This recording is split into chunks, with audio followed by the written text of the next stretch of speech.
All right. Let us begin our metta meditation first, as usual. May all beings be happy and secure.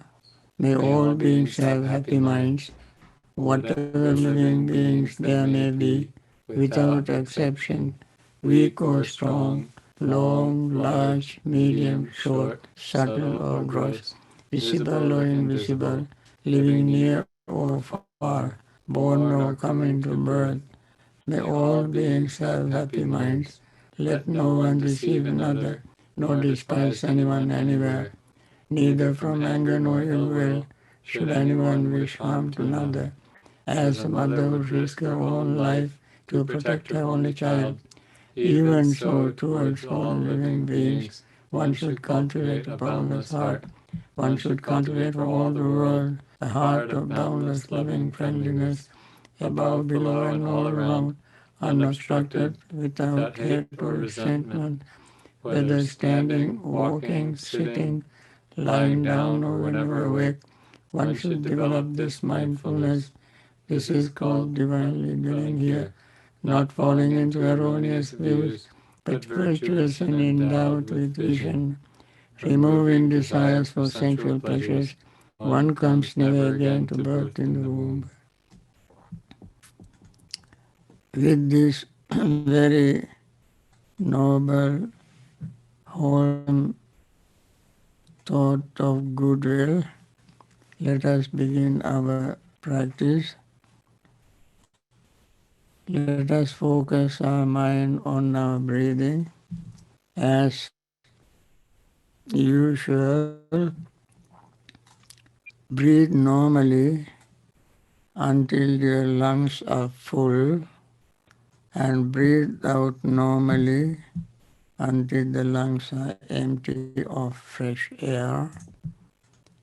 And then you notice the breath touching the rims of your nostrils as you breathe in and expanding the chest area and lower abdominal area. As you breathe out, lower abdominal area contract, chest area contract, and the breath leaves the nostrils. We notice them without trying to stop it. We just let it happen as it happens. As we do so, naturally the breath, when ends inhaling, there will be a very brief pause and then exhaling begins. When exhaling is complete, there is another brief pause.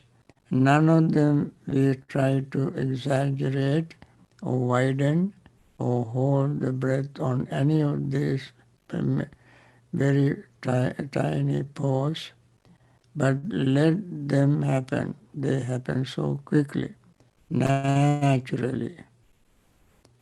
And then we feel the breath as we breathe in, and we perceive the breath, and we have intentional attention to breath, and we are conscious of the breath.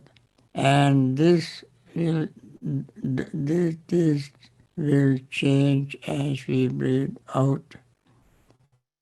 We feel the exhaling breath, perception of exhaling breath, intentional attention, and consciousness. All this change as we breathe out.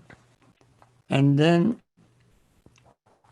both inhaling and exhaling, we continue without verbalizing or conceptualizing, for letting it happen as it does. And then we notice the breath is relaxing, the body is relaxing, mind is relaxing. We don't try to relax it deliberately.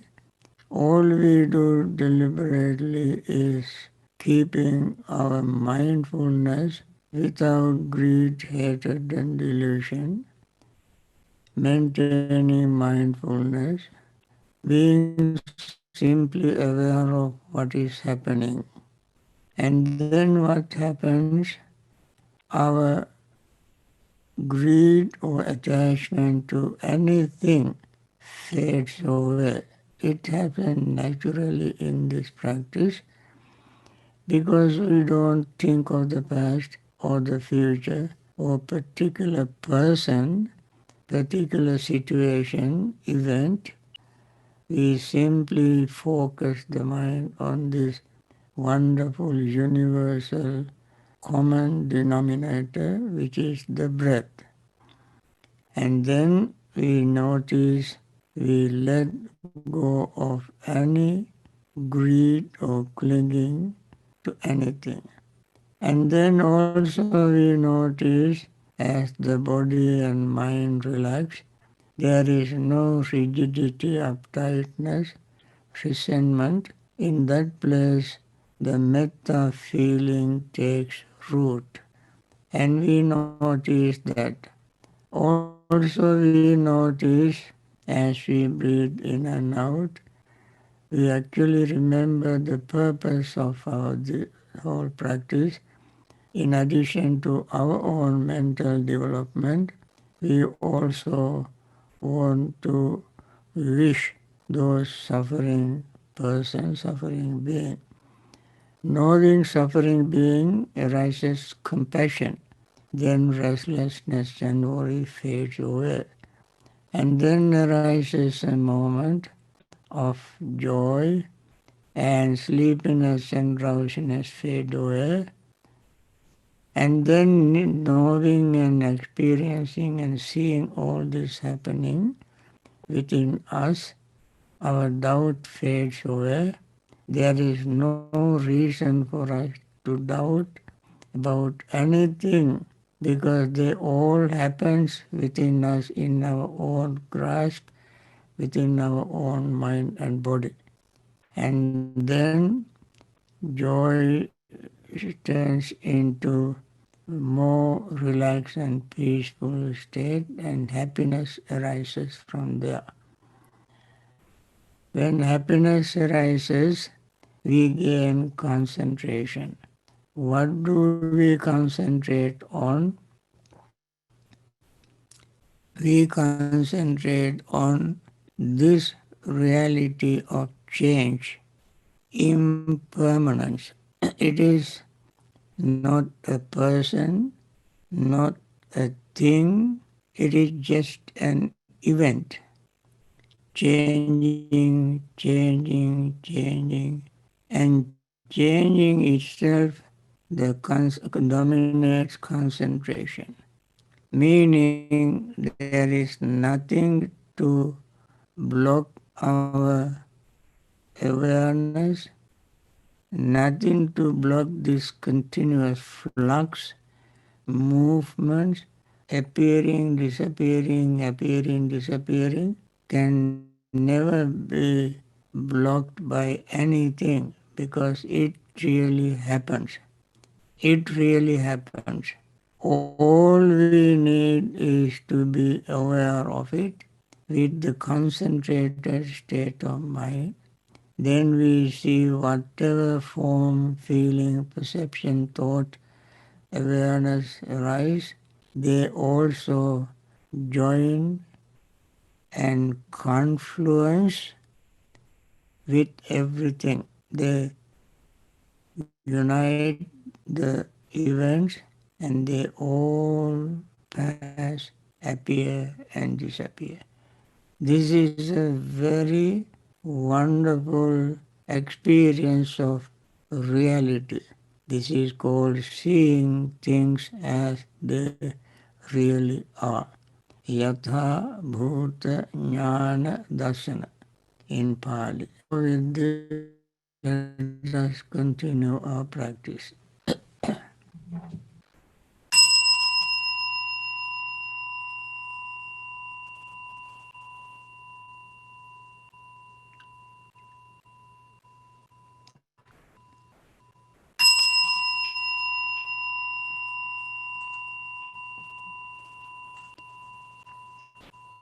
Dukkha patta ca nidukkha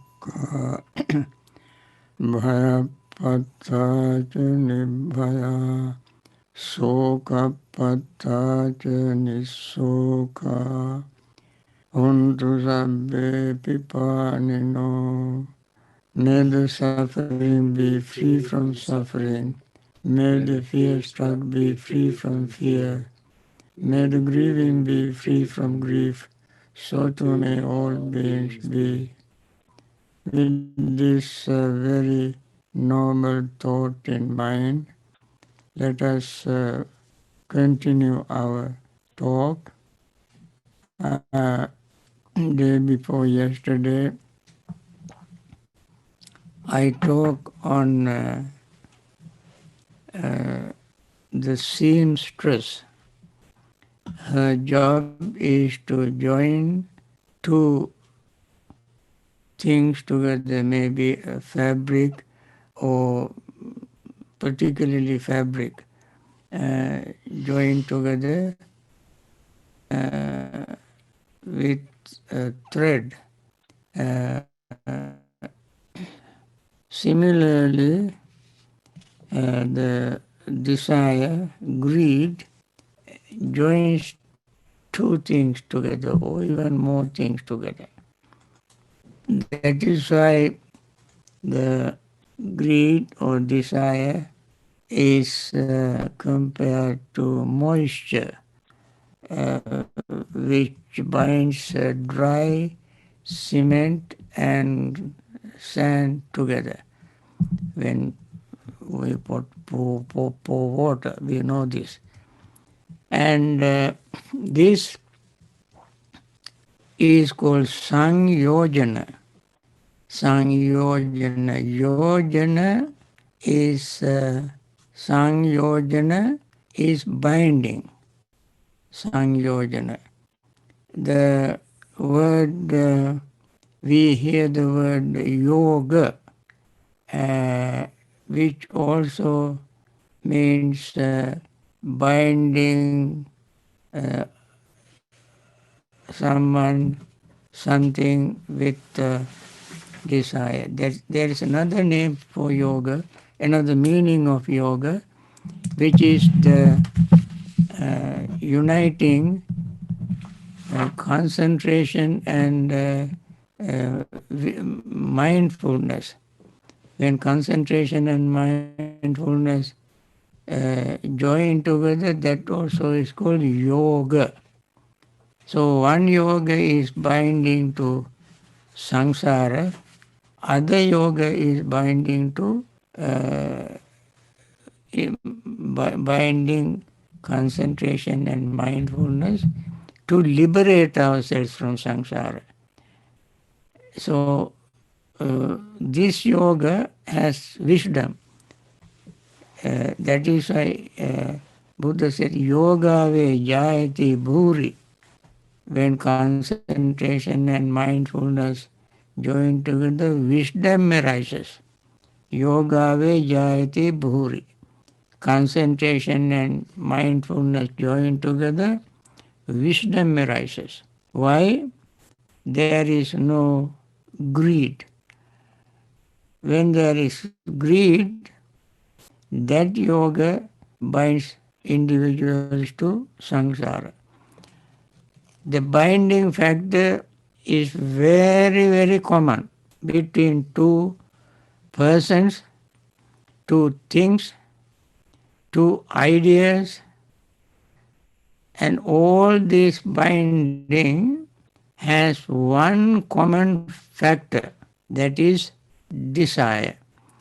You call somebody, I love so and so, what is there? Desire. Some people have, they say they married to their computer. Some people married to their job. Some people married to their place. That means in each of these, you take any example, their greed or craving or tanha is involved. When I say I'm married to my computer, I'm so much attached to it. I have so much desire for my work in the computer work, and so forth. So, this is what we see in the meditation in Mahasatipatthana.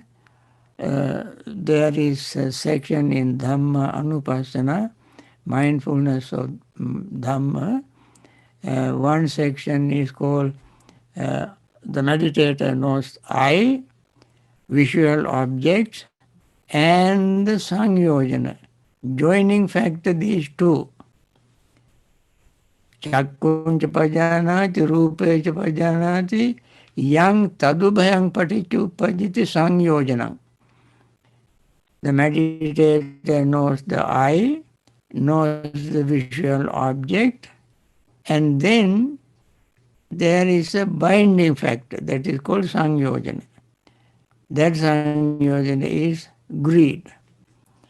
Venerable Sariputta explaining this asked, suppose there are two bulls, white bulls and black bull, and they are bound by a yoke.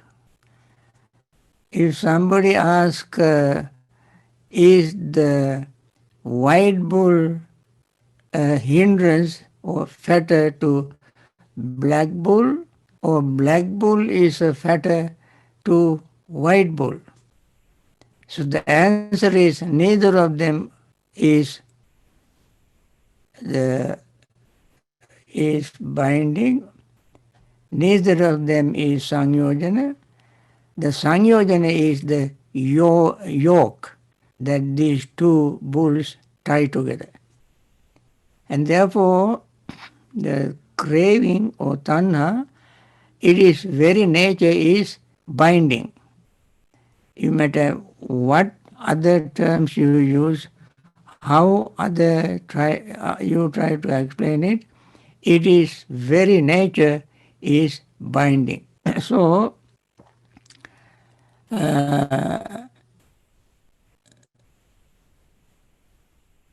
therefore, we have to understand this very clearly.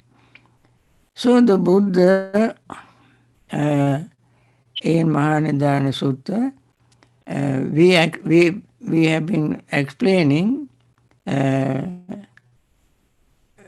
ignorance, sankhara, vijnana, volitional formations, then contact, and then feelings, then craving.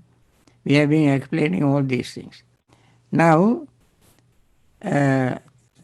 because of the craving, in Mahanidana Sutta, feeling conditions craving. We just are in that state. Craving conditions seeking. Cravings conditions seeking. We, what we call search or research. Can you do any research without craving? You do research for your university papers, university examinations, scientific research, and research for food, research for this and that. What is underneath that is craving, desire. Let me do some research on this. That means underneath you have a desire. And this search has ignoble search and noble search. And Buddha has delivered the sermon on noble search. That's called Arya Pariyasana Sutta. In Majjhima Nikaya you can see Arya Pariyasana Sutta. Pali word Pariyasana means search. Arya Pariyasana means noble search. And he said in Samyutta Nikaya and various places, bhikkhus, I went on searching for sen- sensual pleasures. I enjoy sensual pleasures and I went on experimenting. Experimenting. Some people do that in sensual pleasures. Whether they are the romantic sensual pleasures or some others, they keep experimenting, experimenting. And then maybe until their death, they keep experimenting various things, various persons, and so on. This is very common thing. And there Buddha said, I went on experimenting, searching for sensual pleasures, and I, even with my wisdom, I have searched for sensual pleasures which I have not experienced, which I have not, by from what I have experienced, I came to conclusion that in future, if I go on experiencing more and more and more and more, I will come to the same conclusion. There is no difference. And what is the conclusion? Adinava, danger. No matter how much I experience these sensual pleasures, in what form, at one place, at one time, the results will be the same. Adinava. What is the Adinava? Adinava means danger. What is the danger of sensual pleasure? I think many people may have not thought of it. The danger of sensual pleasure is not the sensual pleasure itself. The danger of sensual pleasure is that sensual pleasure is impermanent. Impermanent. That is why they keep experimenting this and that and so forth, because one is not permanent, then they goes to next one thinking that may have something durable, permanent. And that becomes impermanent, then goes searching for something else. That is the nature. That is why Buddha said, Yayang Tanna Pono Bhavika. Nandi Raga Sahagata. This craving is repetitive and enjoys here, and it becomes impermanent, then enjoys something else. That becomes impermanent, enjoys something else, and so on. And therefore, that is the nature. So he went on searching sensual pleasures and found the danger. What is the danger? That it is impermanent. Then asada, adinava. Then he learns the getting rid of sensual pleasures. That is called nissarana, abandoning sensual pleasure. Abandoning sensual pleasure, nobody can do that without understanding the danger. So he understood the danger, and he said, being subject to aging, death, sorrow, lamentation, pain, grief, and despair, that means I am subject to decay, aging, decaying, dying, sorrowing, lamenting, and so forth. I'm subject to that. Being subject to that, I find another one who also subject to that, subject to those things. Then I have my problem double problem. I was trying to deal with one, now I got two. When I cannot solve one problem, if I get two, how can I solve two? Not only that, two becomes sometimes three, even more. So it keeps multiplying. And therefore, the tanna is, or craving is, I said several times, insatiable. Anyway, Buddha said in Mahanidana Sutra, uh, craving conditions seeking, seeking conditions acquisition. Of course, you have to seek to acquire. That is why you go on searching. Acquisition conditions, decision making. When you search, you acquire more than you wanted. Too many things you acquire. Then you have to select. You have to decide what to keep, what not to keep. You, of course, even though you do the research, you get so many things, you don't want to collect all this junk. So what you think that not necessary for you have to let go. And therefore, searching, when you acquire, you have to decide.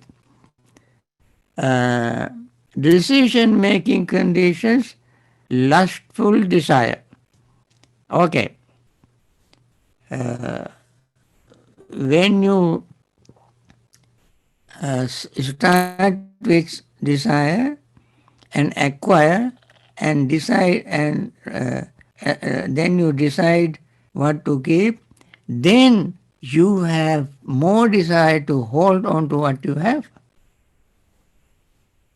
So this is uh, the results of this decision making. Lustful desire conditions attachment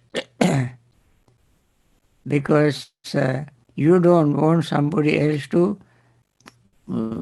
reach and use what you are using, and you want to hold on to it by all means. You keep being attached to it. Attachment conditions appropriation. Then appropriation conditions arise. You become sort of very stingily holding on to it. Avarice conditions guarding of possessions. You don't want anybody else to take it, so you want to protect it, protect what you got. And because of the guarding of possessions, there arises taking up of sticks and swords, quarrels, dispute, arguments, strife, abuse, uh, lying, and other evil, unwholesome mental states. All these arise. So, all these arise from what? From craving, from tanha. So, that I mentioned tanha or craving is such a powerful driving force in our life. So, then in the discourse, in other discourses, like when you see the craving brings us so much problems, then in the dependent origination we see all this the dependent arising, and then Buddha not only show us the problem, always Buddha shows us the problem and then gives a solution. Gives the solution. If the craving is is the problem, we have to get rid of this craving in order to solve the problem. Now there are many ways, many things we can do, but one particular thing I like to mention, that is we studied asava. At the beginning when I was explaining craving, it, desire or tanha, that also becomes an asava. Asava means influx. Uh, so as long as influxes are there, ignorance is there. I don't know whether you remember, I mentioned in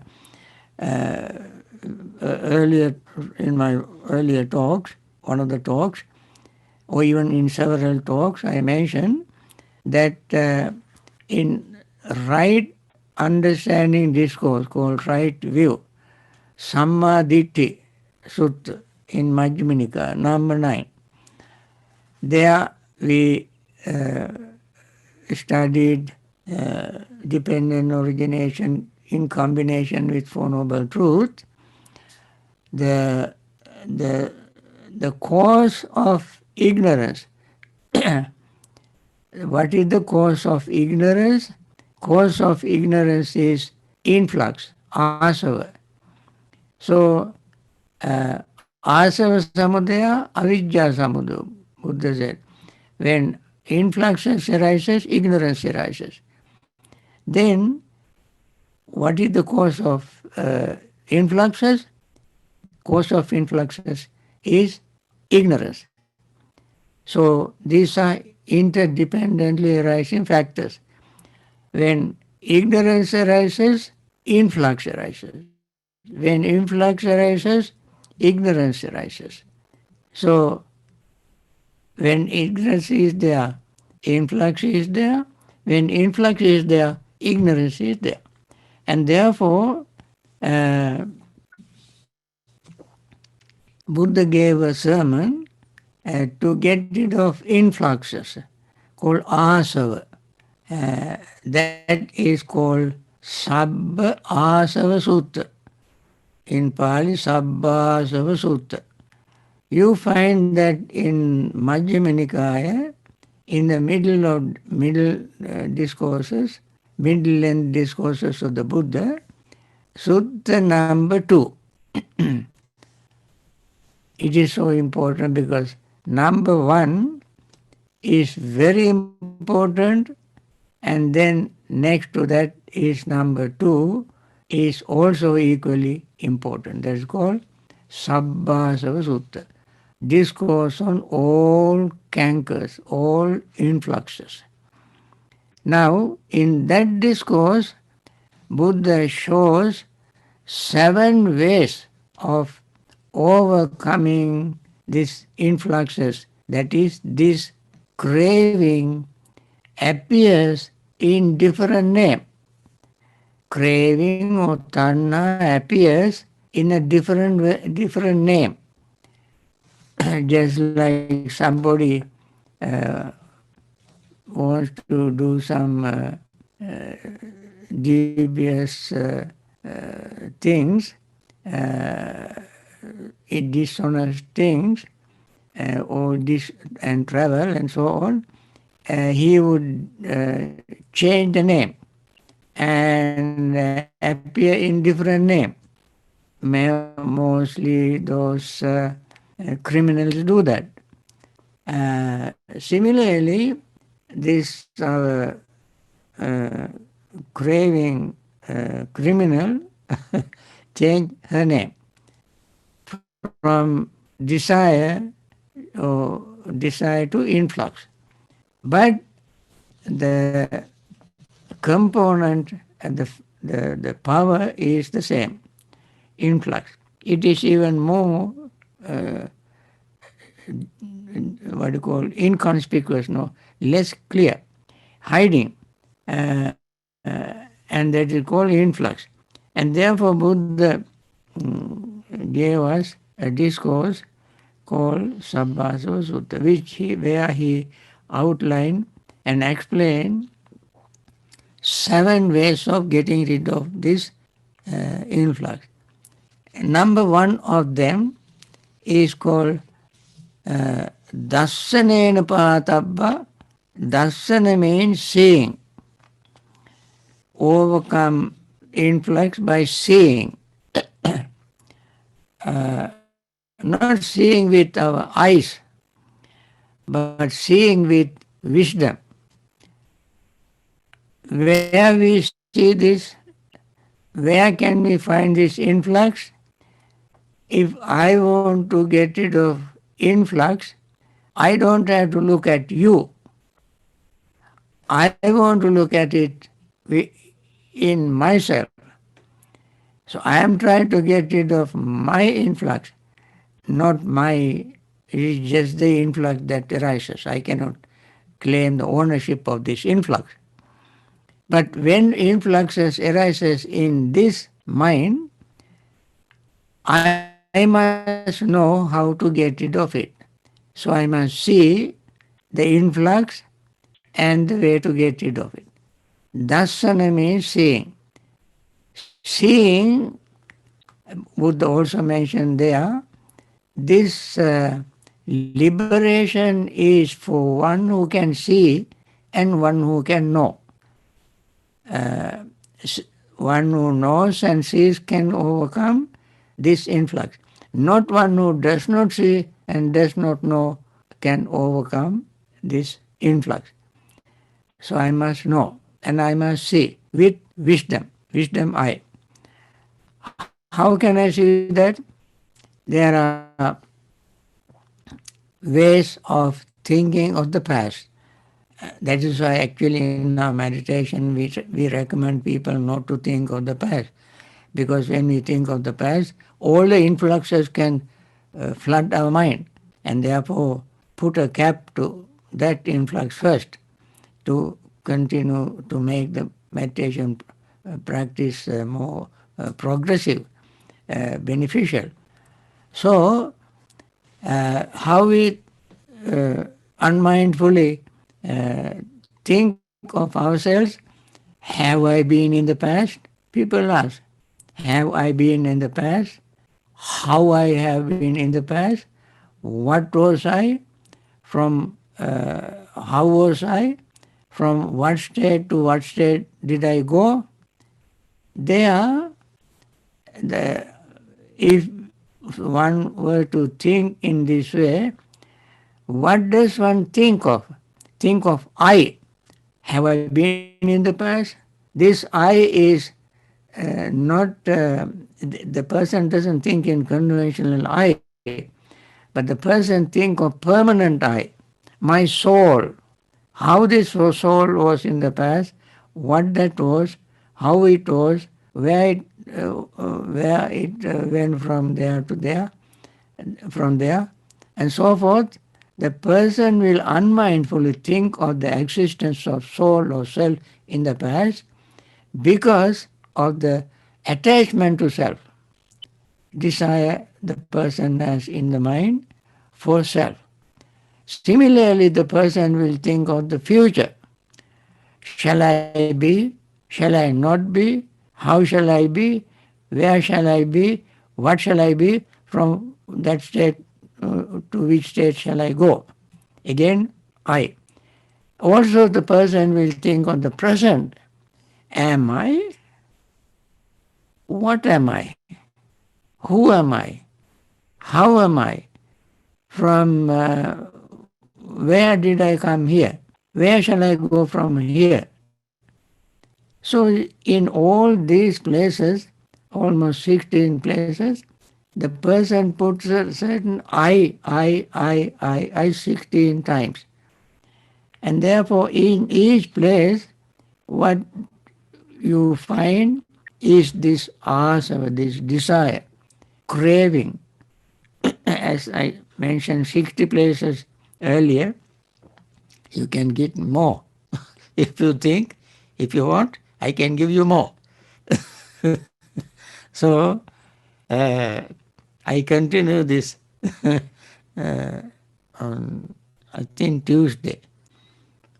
Tomorrow I answer questions and Monday off, and Tuesday I will try to give you more of this.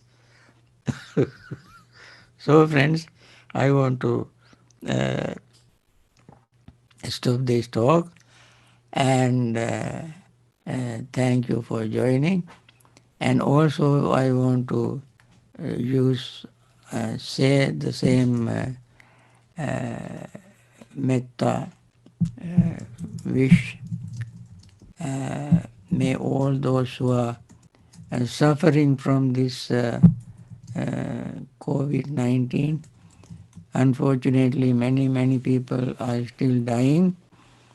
I think in the United States, 119,000 some people are already dead, other countries also, and some are still suffering. We want to wish those who are suffering, those who are dead, we cannot do anything about them, but we can make a very firm wish for those who are living and suffering to be free from suffering and get back to their normal life, recover very rapidly, and live long in good health.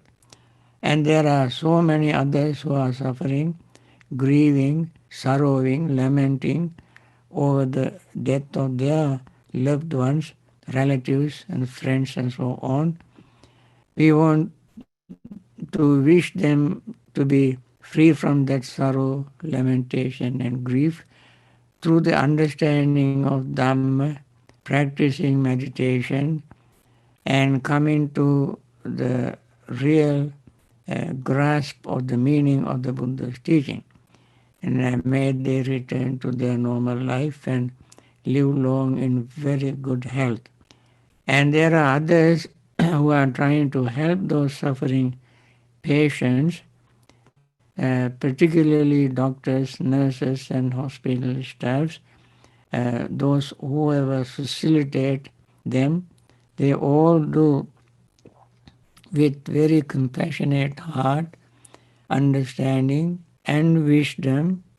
May they all have more courage, more strength, and understanding to continue their very noble, selfless service. And there are others who are financially supporting all these people, individuals, organizations, and some people are very generous coming out from their very noble heart to help them. May they continue their service and live long in good health. There are some leaders in the world, some leaders are very unfortunately narrow minded and they don't do anything. Perhaps they wanted some people to die. Maybe perhaps that is my assumption. That is why they don't do anything. And however, we want to wish them to be wise, compassionate, understanding, and have wisdom to make right decisions to curb this sickness and reduce their virus and get rid of it. With this wish, uh, we want to end this morning session. Thank you very much for joining us and see you